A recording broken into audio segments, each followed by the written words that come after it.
você fala: "Uma das coisas que mais educa é as vitórias que a gente consegue arrancar a partir da luta".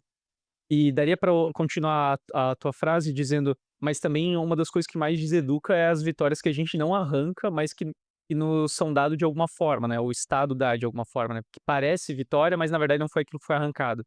E uma das questões que está entrando em discussão hoje é o fato de que o Partido dos Trabalhadores tem se utilizado hoje como bandeira. A gente sabe que o Partido dos Trabalhadores é um partido governista, então, em vários aspectos, ele coincide com a política estatal governamental de quase todos os partidos hegemônicos do Brasil, né? No que tange a política macroeconômica, ajuste Uhum, fiscal, privatizações, etc. Mas há duas pautas que têm chamado a atenção, que é o fato do Partido dos Trabalhadores ter começado a pautar o fim da escala 6 por 1 e também a tarifa zero. Tu tinha citado o caso do uhum. Haddad, né. Como é que você lê isso? Porque existe então a possibilidade, sabe-se lá qual vai ser a forma com que o partido colocaria isso em questão, se é que sairia se conseguiria ganhar pelo Congresso, etcétera, mas a possibilidade dessas 2 pautas virem a partir da mão do Partido dos Trabalhadores, em governo. Como que você analisa isso? Por que que você acha que o Partido dos Trabalhadores está pautando, essas coisas? Porque é uma bandeira histórica nossa, mas aí Uhum, é uma bandeira que surgiu, digamos, espontaneamente nesse sentido de bom, o fim da escala 6 por 1, por exemplo, não surgiu, inicialmente propriamente de partidos, né, mas agora o Partido dos Trabalhadores, um partido hegemônico, uhum. governista, vai lá e capta a pauta e diz: "Bom, essa agora é nossa bandeira". Alguns têm lido como se fosse uma estratégia do governo para tentar a reeleição, então agora a própria nomeação do Guilherme Boulos, né, no ministério, uma tentativa de mostrar se comunicar um pouco com essa base da esquerda, mas queria saber a tua leitura, assim, se e inclusive se tem diferença do que eles têm proposto, especialmente daí no que diz respeito à tarifa zero, talvez não tanto ao fim da escala 6 por 1, do que, o MPL ou movimentos mais radicais propõem historicamente, têm lutado historicamente como tarifa zero. Há uma diferença? Como é que você lê? Vários pontos, né, assim, primeiro não dá para saber qual que é a proposta, né. Veja que é só slogan, por enquanto. Assim, eu acho importantíssimo que eles estão pautando a discussão, né. Quer dizer que a nossa proposta, o nosso projeto já está alcançando um status aí de hegemonia, né, no pensamento das políticas públicas no país, né. E e essa hegemonia foi construída com muita luta, né, contra gosto. É só olhar o histórico lá, né, no o Lúcio Gregório era secretário de transporte, o projeto não teve, aprovação, aquele PT que era outro PT, o PT dos no início dos anos 90, né. O Haddad, outro discurso, né, comparava com Disney grátis, né, ou seja, tirava como uma chacota. Então quer dizer que a gente tem conquistado esse espaço, né. Então acredito que seja importante. Não sei te dizer quais são as diferenças do nosso projeto para esse projeto, porque ele não foi apresentado. Por enquanto é só o slogan. "Ah, apoia a tarifa zero. Lula pediu para Haddad elaborar estudos", mas eu não sei o que que eles vão propor, né, qual que vai ser a proposição do governo federal. Eh Mas a gente também tem que saber, saudar nossas vitórias, né. Porque algumas conquistas elas vêm, né, com esse formato aí de tentar desvincular do processo histórico, exatamente para não parecer que foram conquistas de movimento de luta, a conquista da CLT, né, as garantias trabalhistas veio pelas mãos do Getúlio Vargas, mas graças há um contexto de greve geral, de mobilizações, um movimento sindical muito radical e muito forte, né, no início do século XX. Aí depois eles vêm querer dizer que não, né, que a jornada de 8 horas foi uma concessão do Getúlio Vargas, porque ele se preocupava com os trabalhadores, não é, né, então mas a conquista da jornada de 8 horas não foi ruim para a classe trabalhadora, foi uma conquista nossa, né. Então, assim como a tarifa zero, eu vejo como uma conquista nossa, porque nosso papel é sempre trazer a memória histórica, né. Ela, eh, não vem, né, da bondade de nenhum governo, ela vem de um processo histórico de muita luta, né, de muita batalha ali por por espaço, né, para que a pauta vá se tornando, né, materializando. E sobre essa mudança, acho que o PT também está num lugar muito incômodo, né. O último levantamento que eu vi, já faz mais de um ano, mas tem mais prefeitura de direita, né, com tarifa zero do que prefeitura petista implementando tarifa zero, né. Então, eh, como é que você vai se opor a esse projeto nesse cenário, né. Então acho que, eh eles estão têm que dar essa resposta de certa forma também. Agora, o que preocupa é que eles não estão falando o nosso projeto, tem uma PEC, né, agora eu não me lembro o número, propõe a criação do Sistema Único de Mobilidade, o SUM, né, aos moldes do, Sistema Único de Saúde, o SUS. Então, porque, outra vitória, né, conquista de 2013, foi de que o direito ao transporte foi incluído como um direito constitucional, assim como saúde, educação, né, entrou no mesmo rol. Só que ele é um direito que não está regulamentado. Está lá escrito, uma PEC, eu acho que é de 2016, da Luísa Erundina, incluiu o direito ao transporte, mas esse direito não está regulamentado. Como o direito à saúde ele é garantido, né, através do SUS, Sistema Universal, né, de acesso à saúde, né. O direito à educação é garantido através, das políticas de educação pública, né, da escola pública. E o direito ao transporte ele não está regulamentado. Então existe um projeto nesse sentido construído, né, por uma série de movimentos sociais e pesquisadores que se debruçam, né, sobre o tema, de criação desse sistema. Então, você vai mudar a forma de financiamento, implementar a tarifa zero, vai criar conselhos de usuários, como o SUS existe. Então, você vai criar gestão popular, né? Com, com todos os problemas que existem no SUS, né? Ele é o melhor sistema que a gente tem hoje, né? Então, algo parecido. E isso não está sendo discutido, né? Porque esses estudos não vêm aí junto com uma defesa do projeto de lei, né, da PEC, do Sistema Único de Mobilidade. Acho que é isso que a gente precisa aguardar para saber, né, se eles vão abraçar um Sistema Único de Mobilidade ou não. Que bom você citou, tem até os governos de direita, inclusive parece mais cidades de direita que estão implementando. Por que que elas estão implementando?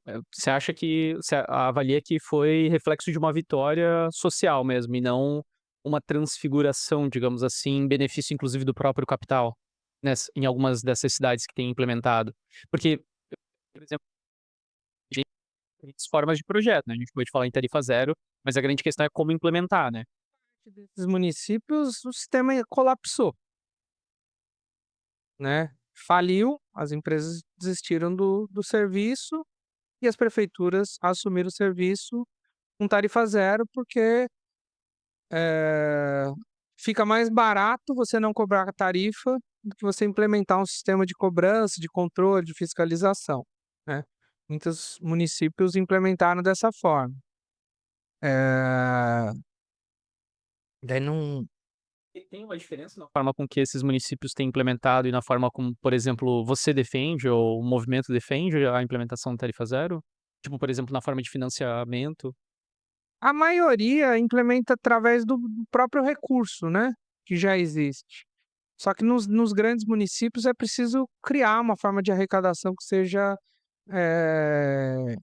nova, né, para substituir, porque os sistemas são mais estruturados, são mais caros, né. Aí entra o quem paga, né, na nossa proposição, o sistema tem que ser financiado pelos empregadores, né, ou seja, pelos detentores dos meios de produção, né. Eles que vão pagar uma nova taxa que vai financiar o sistema de transporte. Existem diferentes formas, tem sistema que é multa, enfim. É, Multa? é, De zona azul, muitas vezes, né, aí varia muito de município para município. Agora o fundamental é você mudar, algo que é intrínseco a esse modelo, que é o cálculo do custo do sistema, né.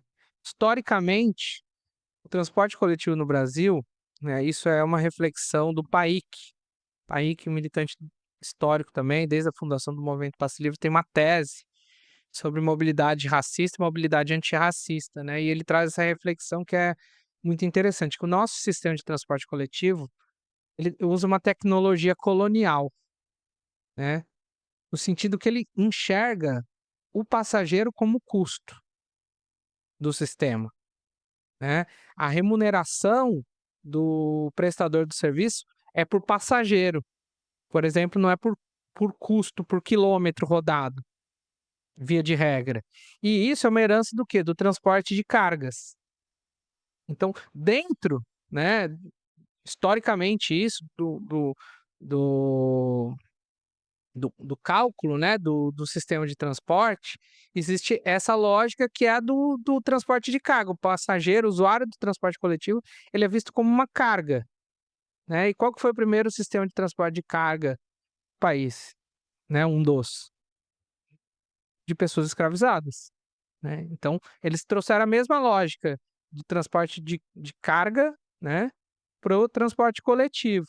Então, um ônibus que transporta 20 pessoas, ele não vai ter um custo, diferente de um ônibus que transporta 80 pessoas, né. Esses 60 passageiros a mais, eles não vão criar um custo novo, mas dentro da lógica de funcionamento do sistema, o passageiro é custo, né, a empresa é remunerada por passageiro transportado. Então qual que é a lógica? É transportar, com o maior número de pessoas possível cada veículo, porque assim o sistema se torna mais lucrativo. Por isso que os ônibus andam lotados, né, para o prestador de serviço, para o empresário, é mais interessante você ter menos veículos circulando abarrotados de pessoas, porque eles recebem por passageiro transportado, né. Então uma das grandes questões para a gente, da tarifa zero, é mudar completamente essa lógica, né, você remunerar por quilômetro. E aí quanto mais quilômetro rodado, mais o prestador vai ganhar. seria pra ter mais ônibus em circulação. Exatamente, mais linhas, mais horários, né. Aí vale mais a pena você ter mais ônibus circulando, né. E é isso que os empresários não querem, né, não querem, porque esse sistema, né, de remuneração por passageiro é muito lucrativo, né. Diz o setor empresarial diretamente vinculado à indústria Ao de transporte. Isso, aos empresários de ônibus, né. Mas e ainda voltando nessa questão sobre a tarifa zero nessas cidades, não há um desconforto, uma oposição de alguns setores do empresariado com a forma com que é financiado nesses municípios, ou em outros municípios que eventualmente possa ter essa discussão? No sentido de que, bom, alguém de alguma forma, tipo, alguém vai ter que pagar a conta.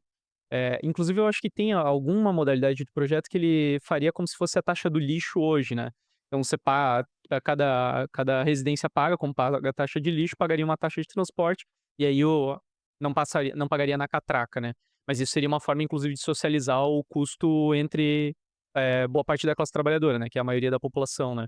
Então, imagino que quando a gente joga o custo pra algum setor, por exemplo, empresarial, deve ter alguma resposta deles também, né, ou não? Então, eu sinceramente, o que eu vejo, que acompanho do debate, inclusive em outras cidades, a barreira é ideológica. Eles não querem pobres circulando, ponto. Porque economicamente assim, eu quero que sentar com alguém que me mostre, porque os casos concretos todos demonstram que existe um ganho econômico nas cidades gigantescas, Caucaia, né, que é a maior cidade hoje, com tarifa zero, região metropolitana de Fortaleza. A Câmara de Dirigentes Lojistas projeta que houve um aumento de 30% nas vendas do comércio local. Por quê? Transporte é o segundo maior gasto da família brasileira. Quem que gasta mais com transporte, proporcionalmente? O mais pobre, que tem um monte de demanda de consumo reprimida. Se você para de gastar com transporte, sobra dinheiro para você comprar roupa, uma alimentação de melhor qualidade, sair, né? Ir no cinema, né? Libera, você tem os mais pobres têm uma série de demandas reprimidas. E quando você libera esse orçamento, vão ser atendidas. Então, você tem um estímulo econômico gigantesco. Não vi nenhuma cidade, nenhum exemplo de que houve algum problema econômico em quem implementou, né? Pelo contrário, ah, o sistema se torna muito mais eficiente, porque cobrar tarifa dá trabalho e tem custo, né? O sistema de arrecadação, de controle, a catraca, a bilhetagem, tudo isso tem custo. Dá para estimar em até 20% do custo total é o sistema de arrecadação. Você tira isso, a produtividade do sistema, você tem que parar, a pessoa embarcar, passar, a catraca, faz aquela fila, né?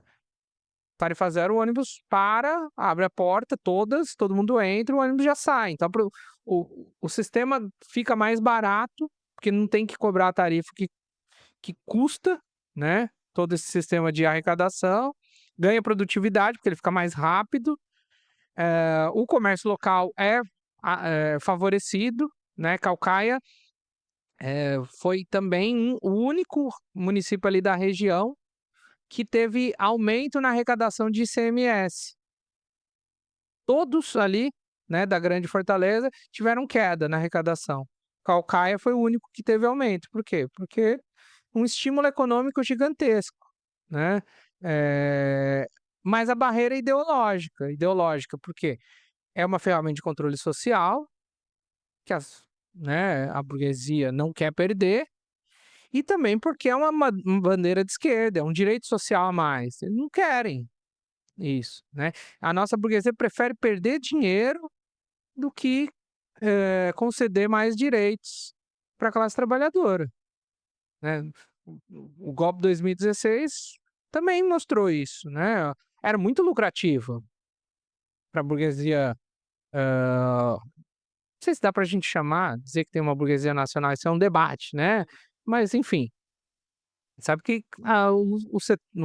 as classes dominantes, né, tinham lucros bastante garantidos, né? Tiveram, né? E preferiram derrubar aquela administração, né? Colocar administrações que até do ponto de vista do capital, questionáveis, né? Muitos setores perderam muito dinheiro, inclusive o agronegócio, né, com essa troca de governo, e preferem perder dinheiro do que ter qualquer medida, né, qualquer coisa que seja de esquerda, né. Então, eu enxergo que como a principal barreira, né, dos Lógico, nossos ideológicos dos nossos adversários, perdão, é a barreira ideológica. Eles não querem, né, uhum. que a Câmara dos Dirigentes Lojistas de Belo Horizonte, ali na véspera da votação do projeto de lei da tarifa zero lá em BH, que, né, teve uma campanha extraordinária, né, muitos atos, atividades culturais, assim, campanha gigantesca que pautou a discussão nacional. A Câmara dos Dirigentes Lojistas era quem mais ia ganhar com o projeto, né. Primeiro que o projeto, que é o mesmo projeto aqui de Florianópolis, a gente se inspirou, né, neles, coloca a isenção para os empregadores até 9 funcionários. E aí, sei lá, 80% dos lojistas têm menos que isso. Então, eles vão parar de pagar vale transporte, vão ser isentos da taxa de transporte público e vão vender muito mais. Porque o usuário de transporte coletivo vai ter mais renda para gastar no comércio local, vão circular mais pela cidade, porque muitas demandas, né, de compras são através da circulação. Você só vai comprar um lanche no centro da cidade se você for lá, né. Você não vai deixar para comprar outro dia. Ah, naquele dia você estava lá, você comprou, né. Eh, Mesmo assim eles fizeram uma nota contra. Tá, mas daí tem uma divisão entre o pequeno capital e o grande capital, né, porque, por exemplo, nesse projeto é o pequeno capital do comércio que vai se beneficiar, né, que tem menos de 10 trabalhadores. E Tá a falando daí do capital que pagaria. é, pra qualquer um, assim, o custo é irrisório, irrisório. Mesmo para os grandes empregadores, eles já pagam vale transporte, aí vai trocar o vale transporte pela taxa, entende? Claro, vai ter alguns que vão pagar mais, né, mas assim, para esses, qual que é o impacto para a van, sei lá, o dono do forte atacadista, ele vai é irrisório, é irrisório. Isso era outro ponto que eu queria te perguntar, porque tu falou, nas cidades pequenas, a taxa que as empresas já pagam, se usasse ela para pagar o transporte nesse outro formato, já bastaria, mas você falou, se eu entendi bem. Nos municípios pequenos, o próprio orçamento da prefeitura gira entre 1 e 3% do orçamento, é suficiente para garantir o custeio do sistema de transporte coletivo com tarifa zero, porque são sistemas muito enxutos, né, a complexidade é muito baixa, né, então o número e o tipo de linhas, a quilometragem rodada, são muito menores. As cidades maiores, né, ali a partir de 500.000 habitantes, até um pouco antes, depende do sistema, né, aí é sistema por sistema, mas via de regra aí, a partir de 500.000 habitantes, são sistemas mais complexos, mais caros, né, que exigem, mais linhas, né, quilometragens maiores, e aí mexeria muito no orçamento. Então, sei lá, Caucaia, Maricá custa 1 a 3%, se fosse Florianópolis já seria 10. Aí você tirar 10% do orçamento, fica pesado, né.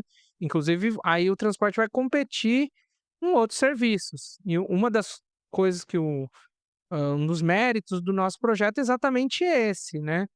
A tarifa zero não vai tirar dinheiro de outro serviço, pelo contrário, vai liberar verba. Hoje, a última dado que eu tive acesso aqui de Florianópolis, mais de 40% do custo do sistema é subsidiado diretamente pela prefeitura. Então liberaria esse recurso, porque ele seria financiado por outra, fonte de arrecadação, né. Tu ajudou a escrever o projeto aqui de Sim, Florianópolis. Tá, e agradecer a Letícia Birchal, pessoal do Tarifa Zero BH que auxiliou a gente, eh com qual mandato? isso. E foi por algum mandato ou não? A gente escreveu com o apoio da Frente Parlamentar pela Tarifa Zero, especialmente o Afrânio, né, Ah, tá. mas os outros mandatos também todos auxiliaram nos diálogos e tal, Tá, e para quando construir o projeto de lei, né. sim, Mas a proposta é muito, assim, é frustrante falar sobre isso, porque, cara, ela é muito fácil de ser implementada, os benefícios são inegáveis, são muitos, né, mas a barreira é ideológica.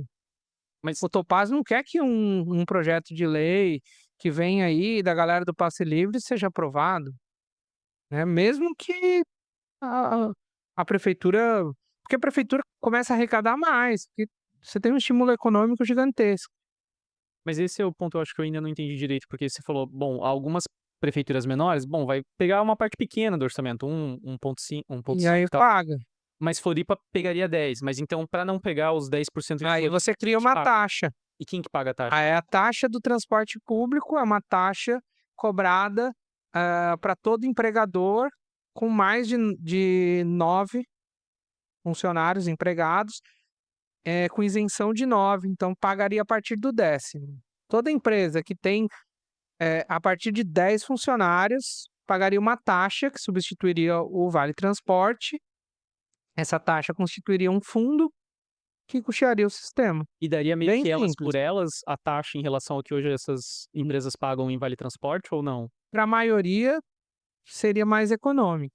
Aí cada empresa tem sua conta, porque o vale transporte, ele tem, assim, é uma ferramenta muito, injusta, né, que o empregado paga, né, você paga 6%. Então, dependendo da sua folha, né, você paga mais ou menos vale transporte. Se você tem mais funcionários que recebem salários mais altos, você não paga vale transporte para eles, porque como eles recebem salários mais altos, 6% já dá o valor do vale transporte, então perde o direito, né. Então quem pagaria, esses que hoje não pagam, passariam a pagar, mas como falei, é um valor muito pequeno para essas empresas, né, não e quem paga vale transporte pagaria menos, né.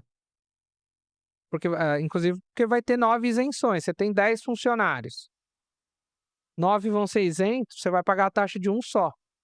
Então você vai deixar de pagar vale transporte de 10 para pagar a taxa de um, ficou muito mais barato. Aí, eu não lembro de cabeça, assim, mas mais de 80% dos estabelecimentos comerciais do município seriam isentos. E, bom, outra coisa que eu queria, então, aproveitando, na verdade, a discussão, pudesse, então, explicar melhor agora qual que é as diferenças mais substanciais entre esses projetos que têm aparecido pelo lado da direita, dos partidos governistas, de tarifa zero e quais seriam os projetos, por exemplo, como vocês têm pautado em Florianópolis? Quais são as diferenças maiores entre uma forma de aplicar a tarifa zero e outra, por exemplo? Acho que, assim, a primeira diferença fundamental é a mobilização, né. É dizer quem criou, quem pautou, quem, é o pai, né, e a mãe do projeto, né. Então, acho que isso é fundamental. Quando você se mobiliza, né, cria, pressiona pela aprovação, isso cria uma outra cultura política, né.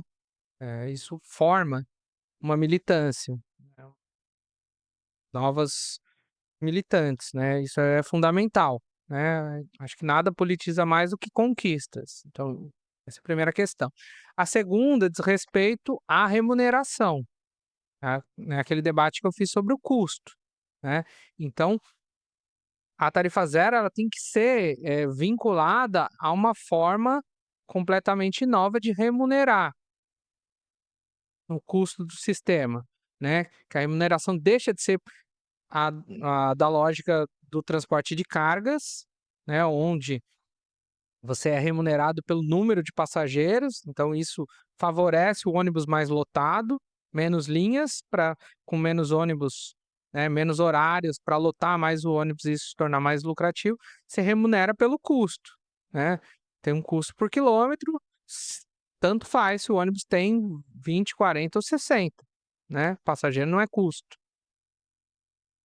Eh A outra é o controle, a gestão, né, você tirar porque quando você começa a dar subsídio, né, então você cria novas formas de controlar a gestão do sistema, né, o mais correto é que tenha um controle público sobre como esse dinheiro está sendo gasto, né. Então você cria, inclusive disciplina melhor esse cálculo aí do custo, né, tem que ter mais ferramenta de controle, hoje a gente não sabe quanto custa o sistema, né. É Tem um uma A transparência última sobre. vez que eu consegui uma planilha, que eu entrei lá, pedido de lei de acesso à informação, foi 2023, 2024 já não vi, 2025 não vi, algo assim, totalmente banal que deveria estar lá. Prefeitura, site, Secretaria de Transporte, custo mensal, mês a mês, atualiza e põe lá. Por que que não tem? Não tem, né.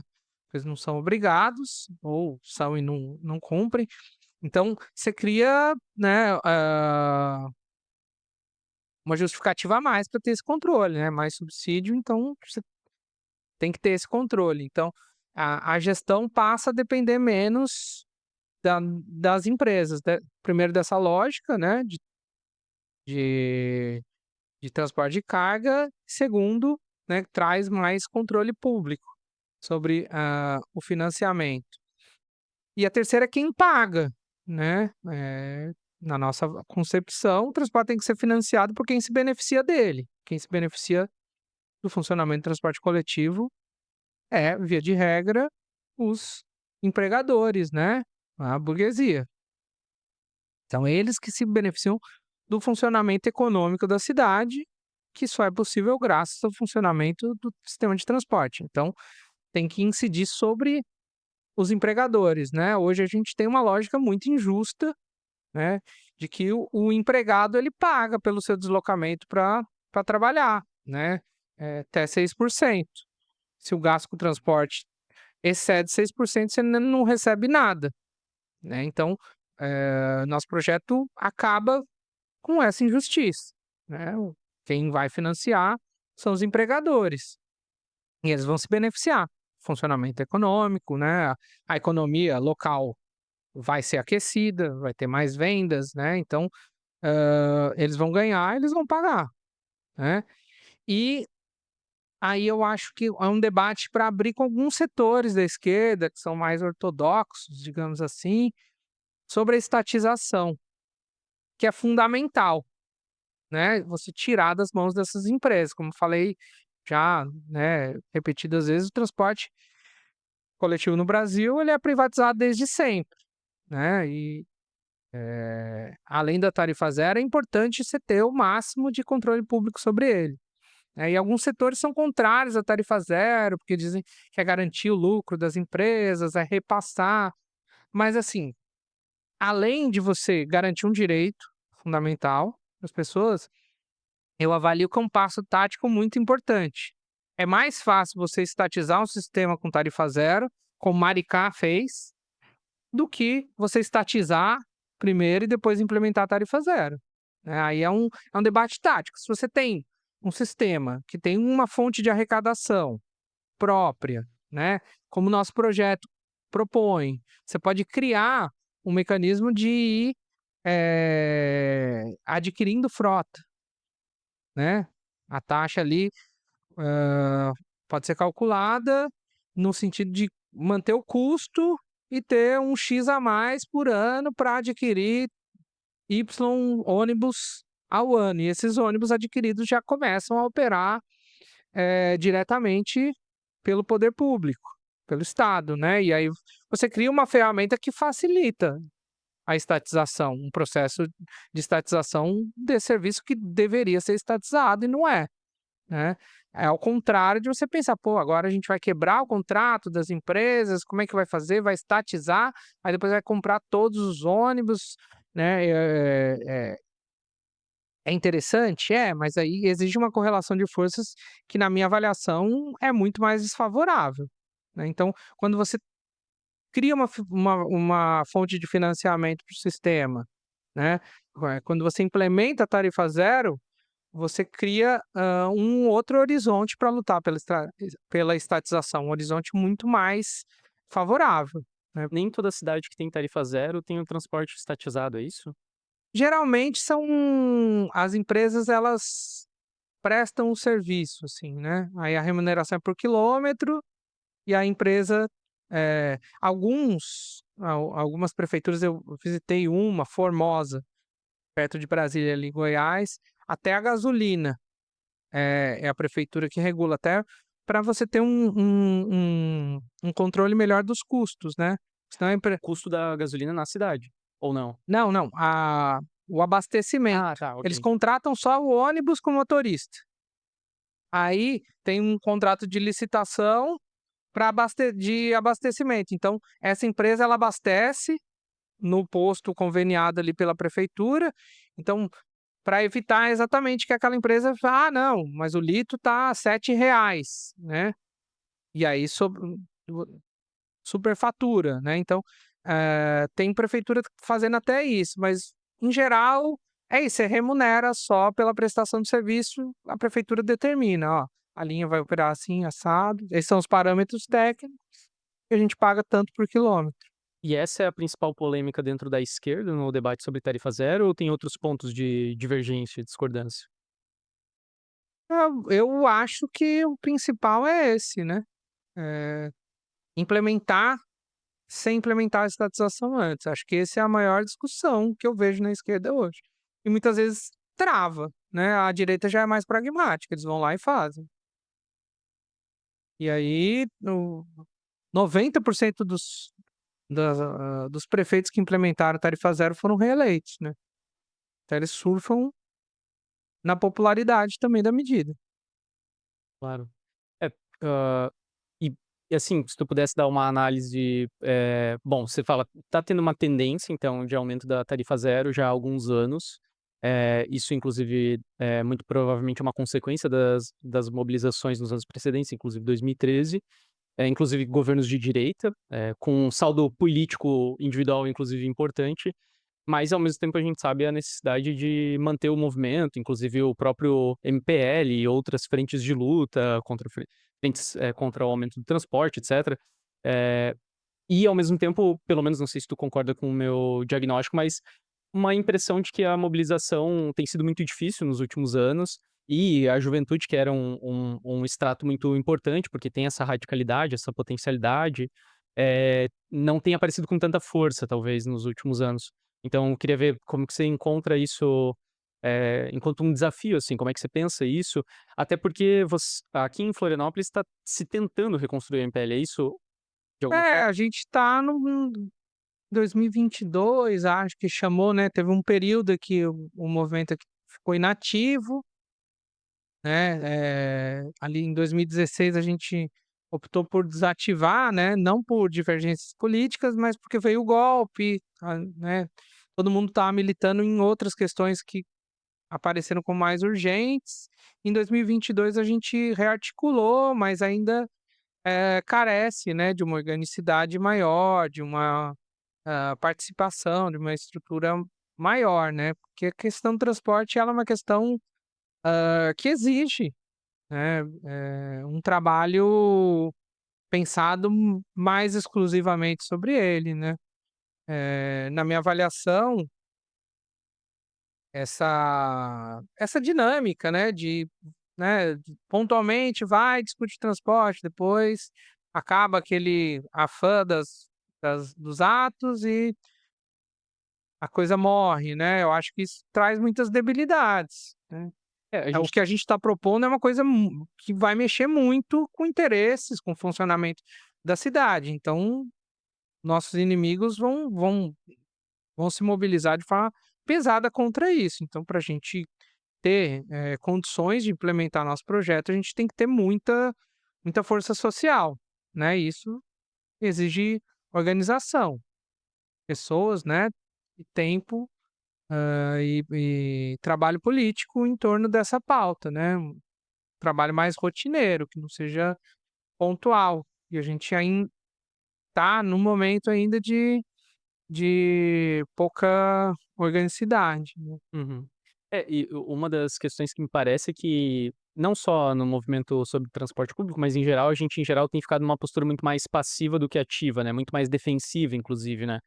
E me parece que é um pouco essa lógica, né, do que eu tenho acompanhado, eh, entra um pouco nisso que você estava falando. Bom, cada ano vai ter aumento, a gente já sabe disso.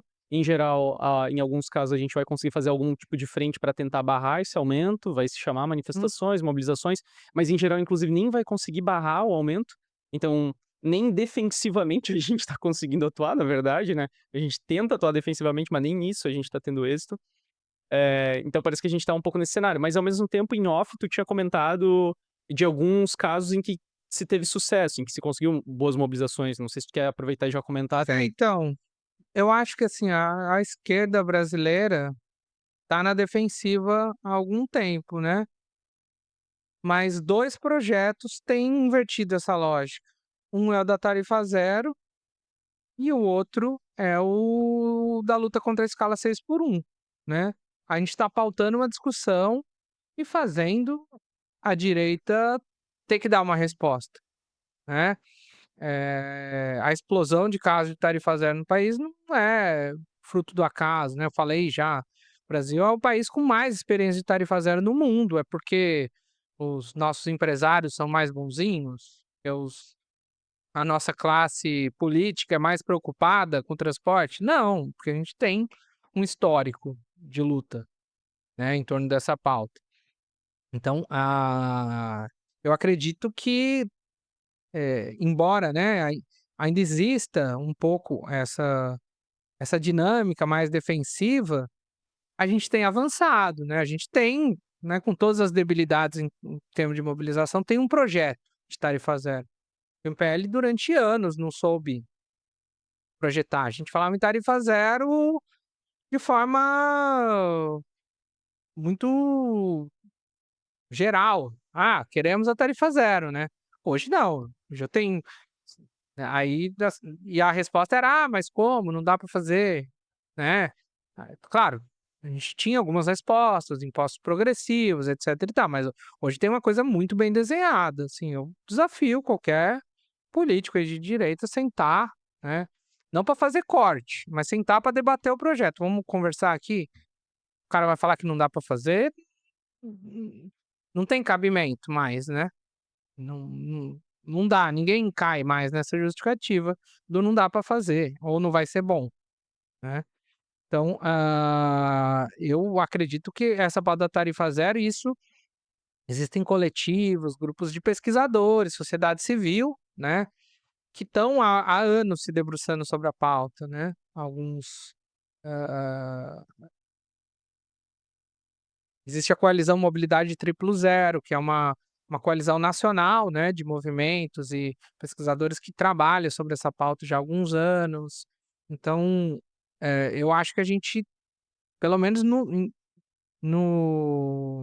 em termo do debate, a gente está na ofensiva, na questão da tarifa zero. Eles estão tendo que responder, a direita está tendo que implementar.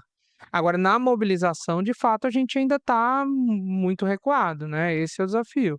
É, a gente tá vendo poucas notícias de, cidades que estão conseguindo, por exemplo, barrar os aumentos, né, mas você tinha citado uma, agora eu esqueci, não lembro se foi Belo Horizonte que teve uma forte mobilização, acho que foi no ano passado. Você citou? Belo Horizonte foi em torno do projeto de lei da tarifa zero, né. Ah, não foi sobre o aumento da. Não, não, Ah, tá. eles estão fazendo inclusive mobilização agora também, né. Mas isso eu nem vejo com olhos tão pessimistas, né, porque, mais do que barrar o aumento da tarifa, a gente está pautando a tarifa zero, né, e eu acho que o debate é como que ela vai se implementar, né. Não é mais o se a gente vai implementar, a gente está vendo ela tá crescendo, né. E aí o fundamental, nosso papel é pautar o processo, é não deixar que a tarifa zero seja capturada por um modelo que seja de subsídio irrestrito, sem controle público, né, Sem eh, estatização. sem estatização, financiado aí por impostos regressivos, né, essa que é a nossa que dispute orçamento com outros direitos, outros serviços sociais, né. Então, é essa disputa que a gente tem que fazer hoje, né, e trazer esse legado de luta pela tarifa zero, um legado de luta da classe, né. Claro. É, agora o desafio é pensar como mobilizar, né, como criar essas justamente para conseguir pautar o como vai ser implementado, né. Você tá falando, bom, mais ou menos a tendência tem sido de se implementar, mas o risco é a gente ficar sendo pautado pela direita, né. Afinal de contas, é Uhum. quem tem a maior parte das instituições, etcétera, dos governos. Eh, enfim, eu acho que é um pouco esse o ponto, né. Eu não sei se tem algo a mais que você gostaria de acrescentar sobre ou pra dar, digamos assim, um fecho de esperança, digamos assim, de como retomar essas mobilizações. Eu acho que você deu vários elementos, na verdade, de positividade, de não cair num certo pessimismo, que eu acho que é um pouco o que, em geral, na esquerda a gente tem sido levados a cair, né, e talvez por um pouco pela própria realidade, que não é uma realidade muito boa para se ter otimismo, mas em termos do debate sobre a tarifa zero, você elencou alguns pontos que parecem positivos, né, não sei se tem mais algum outro que tu gostaria de É acrescentar. reforçar, né, quem vê esse processo histórico, né, com, hã analisando um período mais largo, você vê que, inegavelmente, a gente tem conquistado avanços, né, em torno dessa pauta. Agora a discussão é o quanto a gente vai avançar, né, além do que já está dado, porque a conquista está aí no horizonte, né. A gente pode conquistar mais, né, mas a tarifa zero vem, né. Pode ser que seja mais segmentada ou menos segmentada, pode ser que seja com mais controle público ou menos controle público, pode ser com o Sistema Único de Mobilidade ao 100, né, mas ela está aí, tá dada, né, esse modelo aí, ele não tem reforma possível, né. Hoje qualquer sistema de transporte público das maiores cidades depende de subsídio. Tarifa não sustenta mais, não dá mais, né. Então, se precisa de subsídio, o subsídio integral se torna, né, uma opção política, inclusive na minha avaliação, a mais racional, né, porque tem uma série de distorções aí, nesse sistema de cobrança de tarifa. Então, o nosso papel é enxergar o quanto a gente pautou, né, a direita implementar a tarifa zero, ela está respondendo a uma demanda nossa. É eles que têm que explicar porque eles estão implementando, não eu. Tem que justificar por que que o prefeito de Balneário Camboriú implementou, né. Será que é ruim? Não, é ele que tem que justificar por que e eu já vi ali o Pavan falando: "Não, tem coisas da esquerda que são boas", né. Ou seja, né, eles estão tendo que responder a uma demanda nossa, né, e ter um pouco essa visão e avançar, né, saber até onde é possível avançar com organização. Agora é um desafio grande para mim, em especial, porque eu vejo que historicamente é uma pauta muito conectada à juventude, eu já não me sinto mais parte da juventude, né. Eu tenho, né, contribuições, a data, eu junto ali, mas acho que o protagonismo agora é dessa outra geração, né, que veio depois da minha. Então eu não quero dizer como essa nova geração tem que se organizar, mas, né, se eles quiserem ouvir o que eu tenho para contribuir, né, tô obviamente sempre de braços abertos e também não estou delegando, né, a tarefa, tô junto, participo, né, é uma questão que me move, mas, acho que o protagonismo já é dessa nova geração.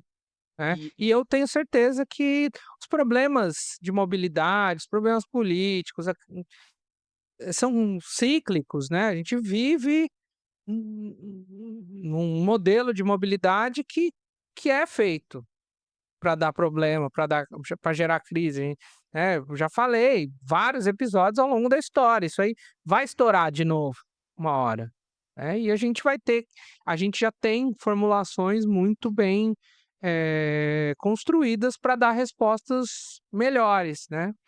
No próximo junho de 2013 o projeto de tarifa zero já está aí mais assentado, né. uhum.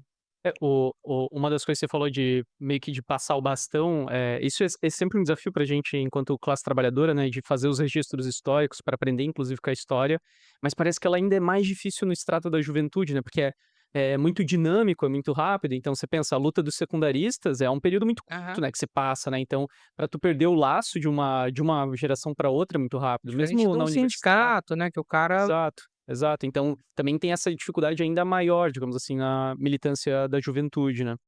E aí eu já faço faz aí. minha propaganda.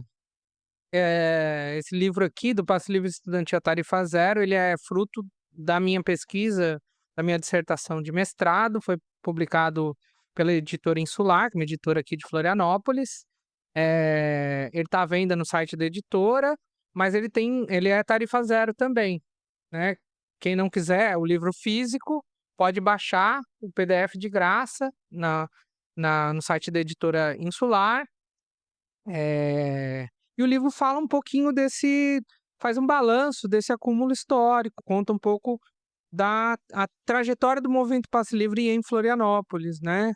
Como é que a gente saiu da campanha pelo Passe Livre estudantil e foi se tornar, um dos movimentos que lutam pelo direito à cidade, né.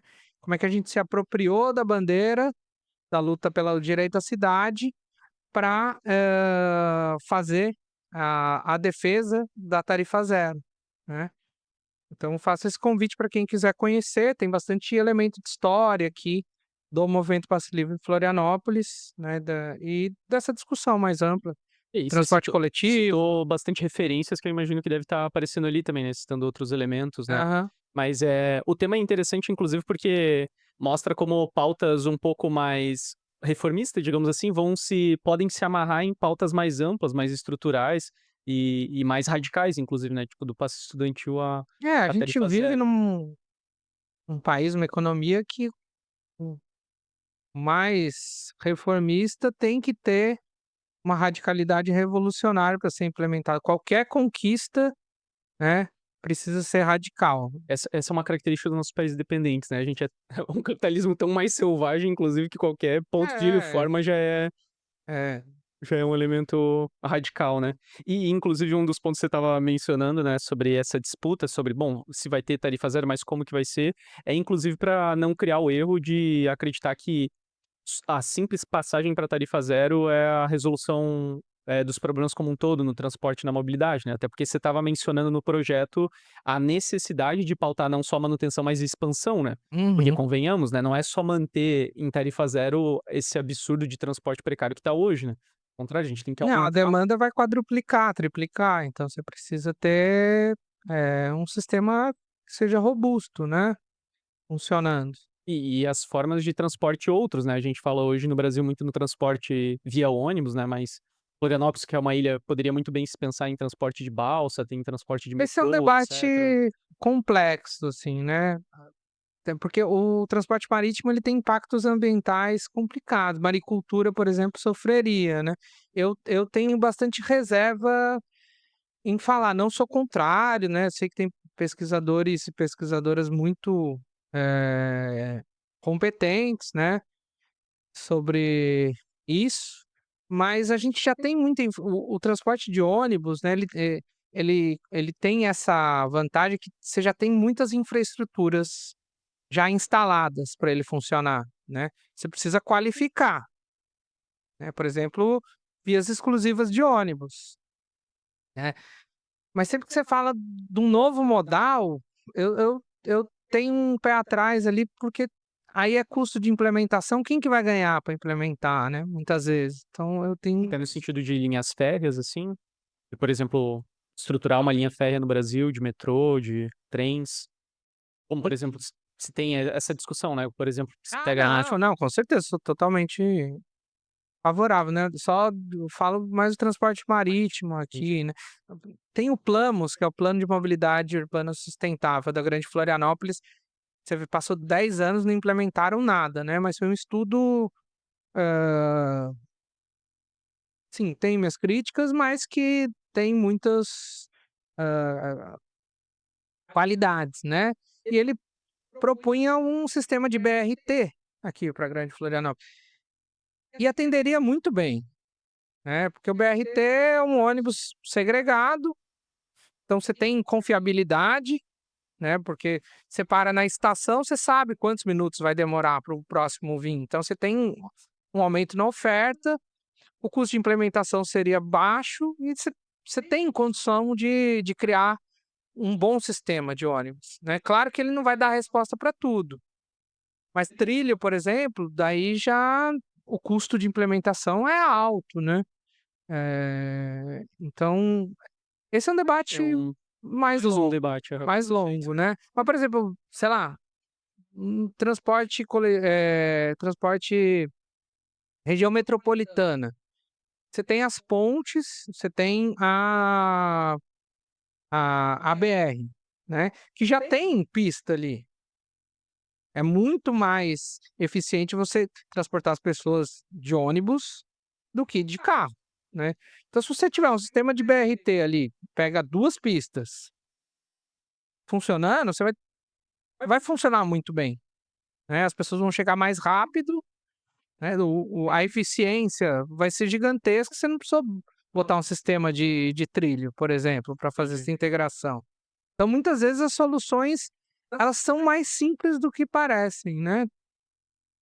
Só que você tem que mexer aí Tem que lutar.